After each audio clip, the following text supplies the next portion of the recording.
Toyota plans on electrifying their entire lineup by 2025. Well, for Toyota, electrified means one of the following things: hybrid, plug-in hybrid electric vehicle, battery electric vehicle, and of course, hydrogen fuel cell. This plan could not be any more evident with the recent unveil of 3 electrified models coming out this year. The all-new 2021 all-hybrid Toyota Sienna, you have the all-hybrid, all-new 2021 Toyota Venza, and the ultra-capable plug-in hybrid electric vehicle in the RAV4 Prime. And in a recent interview with Sheldon Brown, he's the Toyota chief truck engineer, electrification is indeed coming to the next Tundra. And in today's video, I'm going to dive deep into all the potential powertrains of the upcoming 2022 Toyota Tundra. Grab your salt shakers.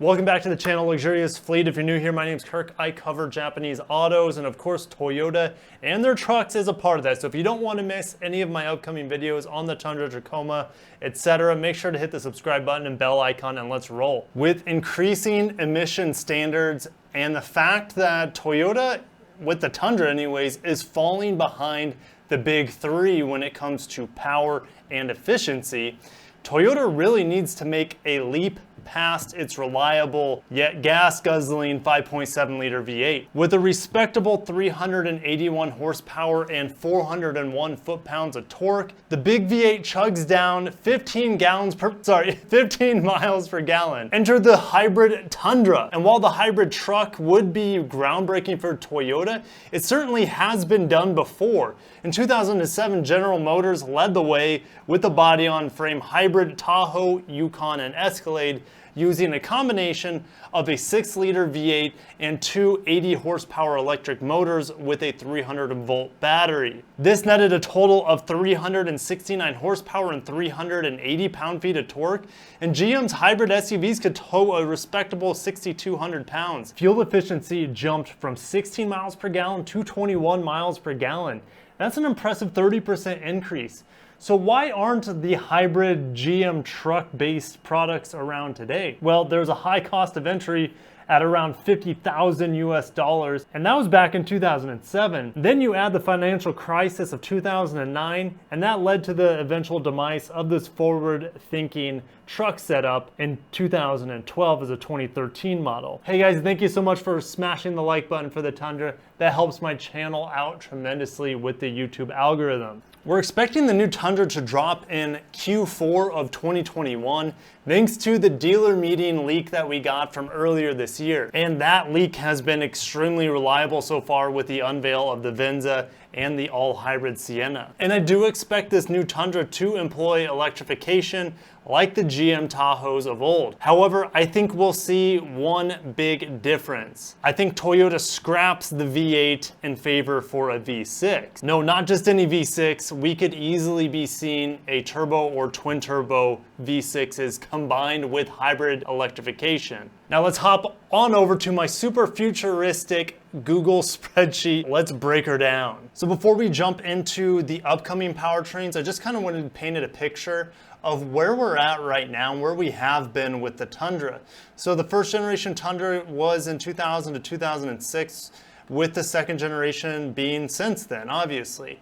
We've had V8s, of course there's V6 options, but I'm just going to go over the range topping powertrains here. So the 4.7 2UZ FE, that V8 was and still is an incredible engine. It's pretty much indestructible. Many Tundras have gone over 1 million miles with this engine, and it is more reliable from what I've heard than this 5.7 liter V8, the 3UR FE. Horsepower increased tremendously, over 100 horsepower over that 4.7 liter. And then torque, of course, went up quite substantially as well to over 400.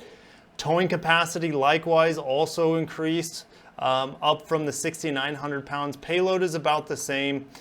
Miles per gallon actually went down, which is a big part of why this hybrid thing is real now. But yes, miles per gallon cannot continue to go down. They have to go way, way higher. And we'll, of course, touch on that today. And then I also have some other vehicles you've seen these engines in. Sequoia Land Cruiser GXLX, which is the same for both of these engines, except the GX isn't in. What was I thinking here? GX does not get the 5.7 liter, unfortunately. That'd be badass if it did, but it does not. First powertrain that I think they're gonna use, I know I've been talking a lot about hybrids, we're gonna get there, but unlike the all-hybrid Sienna and all-hybrid Venza, I don't think they're gonna be that gutsy here with the Tundra. I think they're gonna have a 3.5 liter twin turbo V6, which sounds really familiar if you're a big fan of trucks. The F-150, I know it has it in the Raptor. It had it a few years back. I think they've replaced it with the smaller twin turbo V6 at 2.7 liter. But Toyota's not going to go that small. At least I don't expect them to. Upgrading the transmission, add 4 more cogs in there for a 10-speed. Torque, well, horsepower is going to go way up. Expect about 40 more horsepower and about 50 more pound-feet of torque thanks to the forced induction here. Towing is, of course, going to go up as a result. Payload, if they make the vehicle a little bit more sturdier, which I expect they will on the TNGAF platform, payload is going to go up. Miles per gallon, right? That's a big part of hybrids. Well, we're not even to the hybrids, but a big part of this new truck. The miles per gallon is going to go up. I expect it to match the 4.7 liter of the original Tundra in the city, and then with all those extra gears with the 10-speed auto for it to do pretty darn well actually on the highway. The engines are also seen, well, of course, this is ported over from the LS500 with a few tweaks. And there's also talks that the new IS, which has been delayed at this point in time, at least the announcement of it has been delayed. Car could get this 3.5 liter twin turbo V6. Phenomenal engine. It accelerates great in the LS500. This engine makes that car feel like a spaceship. So the second option on the Tundra, of course, is the hybrid with either a 3 liter or 3.5 liter twin turbo V6. They could just take the twin turbo V6 that I was just talking about, right? The 3.5 liter. But they could also, from recent leaks on the LF1, they're talking about a smaller twin turbo or maybe just a single turbo V6 for that hybrid setup. I don't know which one would be more accurate. I think you would think they would just keep it simple, keep that 3.5 liter twin turbo V6 and hybridize it, but maybe they need to make that displacement a little bit smaller to fit in the hybrid components. I don't know. We're not going to get a traditional auto. Toyota is famous or infamous for the E-Cvts. It's not really a CVT with belts and pulleys, that sort of thing. It's much more superior to that, but they could upgrade it. And the original GM hybrid Yukon, for example, had a 2-mode E-Cvt where there was a low down, essentially a low down gear tailored more towards the electrified version of that powertrain, and then they had actually a second mode which had 4 physical gears, to my understanding, for highway and high-speed modes. So they could implement something like that as well. Horsepower. I'm expecting around 500 horsepower from this hybrid turbo V6 setup. How did I get that number? Well, I took 420 horsepower and I added 19%. And I got that 19% increase when looking at the RAV4.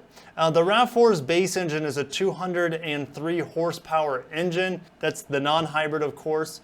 And then we see that 2.5 liter inline 4. We see that used in the Highlander hybrid, where that's getting 243 horsepower.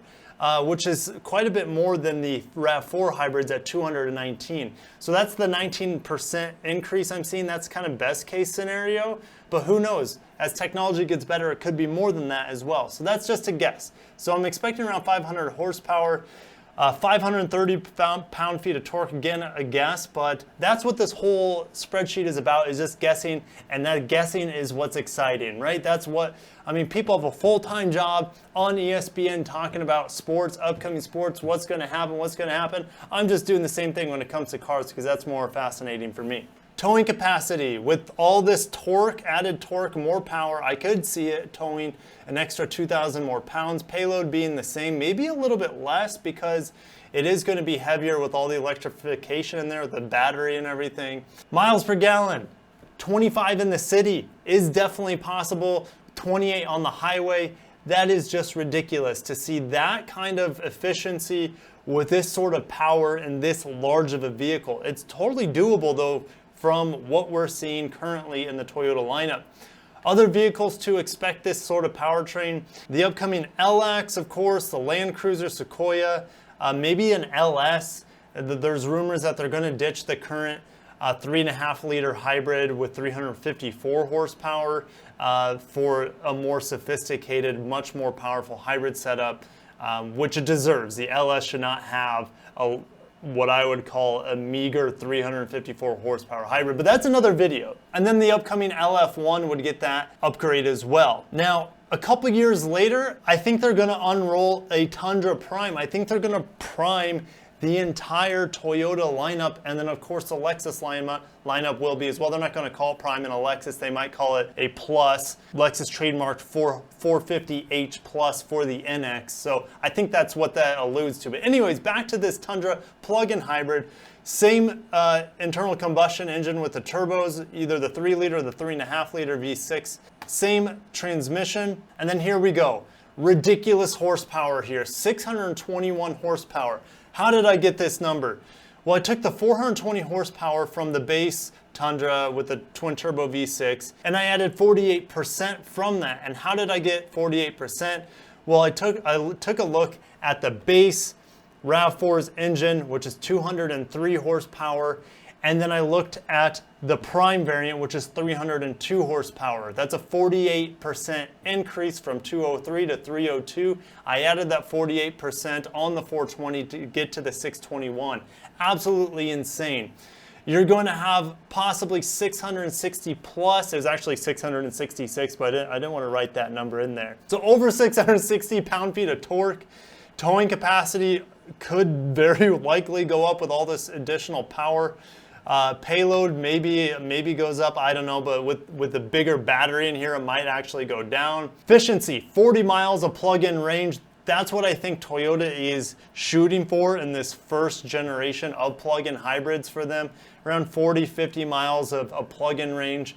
That's gonna net you maybe somewhere around 75 miles per gallon E. And then when your normal hybrid range expected to be performing pretty much the same as the standard hybrid. Now, what about a V8? Well, I think it's possible, but I don't think we're ever going to see a naturally aspirated V8 in the Tundra again. So in 2025, maybe they unveil a TRD Extreme to go toe-to-toe with the Raptor, and it is a complete off-road machine with the 4-liter twin-turbo V8 that's going to be slotted in. Well, you can see a lot of Lexus vehicles here. I expect it to be in the LX, maybe they call it an LXF, they're going to put in the LF1, they're going to put in the LSF, and then the confirmed car that we have at this point is the LCF. That is 100% for sure going to get this 4-liter twin-turbo V8. Horsepower in the LCF is actually going to be probably well over 600 horsepower, but maybe they detune it a little bit or tune it more for torque. So maybe 550 horsepower, that could be much higher. 600 pound-feet of torque, but that could be higher as well. Towing capacity, maybe, I don't know, since it's an off-road variant, maybe it's not even that high. But you know, payload, it would be similar to the existing models. And then miles per gallon, I mean, that's not really important on an off-road focused super extreme version Raptor fighter here. But 15 miles per gallon in the city and 24 on the highway is definitely achievable. And I just put the Raptor over here on the side for you guys to have, I guess, a comparison with. They all have a 10-speed, at least with the non-hybrids. 450 horsepower would get smoked by this 4-liter twin turbo, or even it could get, you know, even the twin turbo V6 from the Toyota lineup could give it a run for its money. So pretty exciting stuff here. And here's my super sophisticated graph. I don't even know how you really use graphs in Google Sheets, but I gave it a whirl here. And you can see this is the first generation Tundra, and these are just horsepower numbers, mind you. Second generation Tundra, third generation Tundra with the turbo V6, with the standard hybrid here, plug-in hybrid, and then this was the modest guess for that twin turbo V8. Until I made this graph, I really had no idea just how powerful Toyota could be making these hybrid powertrains. Keep in mind, this is just my opinion and it's pure speculation at this point, but I enjoyed tremendously putting these numbers together, and I might not be that far off. But by scaling these numbers from existing hybrids currently in the Toyota and Lexus lineup, these scenarios could be possible. I know a lot of you might be thinking, Kirk, once that Prius Tundra's warranty is out, that value of that hybrid truck will plummet due to the high cost of repairs. And while I agree, it could be very expensive to fix these things out of warranty, and maintenance is definitely going to be higher on them due to the turbo setup. But keep in mind, Toyota makes the most reliable hybrids in the world, and